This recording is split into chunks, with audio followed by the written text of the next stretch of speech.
are in Georgia with a Raxateli Mitsvane blend from Doremi Wine.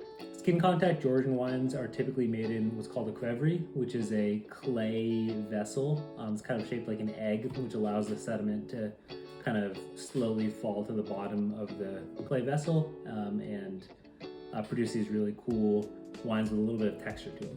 This one in particular has 6 months of contact, which is pretty typical for a Georgian wine, but not that typical in the world of winemaking.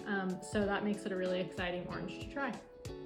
So on the nose for me, it's very honeyed. I'm getting a lot of candied orange peel. It's a little pithy.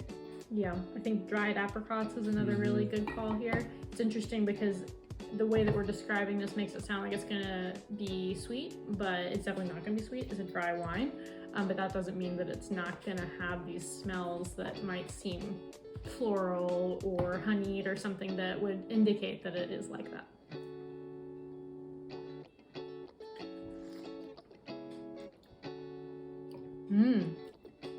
Tannin.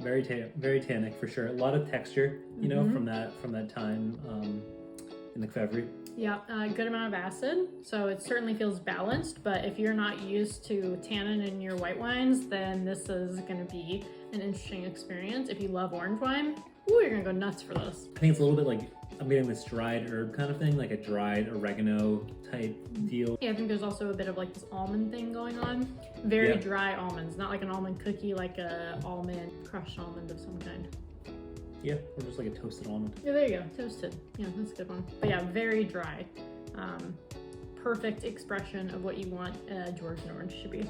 What are you gonna pair with it? Anything like pretty fatty, I think. Usually I think fatty food and acid, but fatty food and tannin I think could work pretty well too. Grilled meats maybe? Yeah, I think it could be great with barbecue. I think it could be really good with like melty cheeses. The Georgians love to do their melty cheeses, and I could see that going really well here. Enjoy.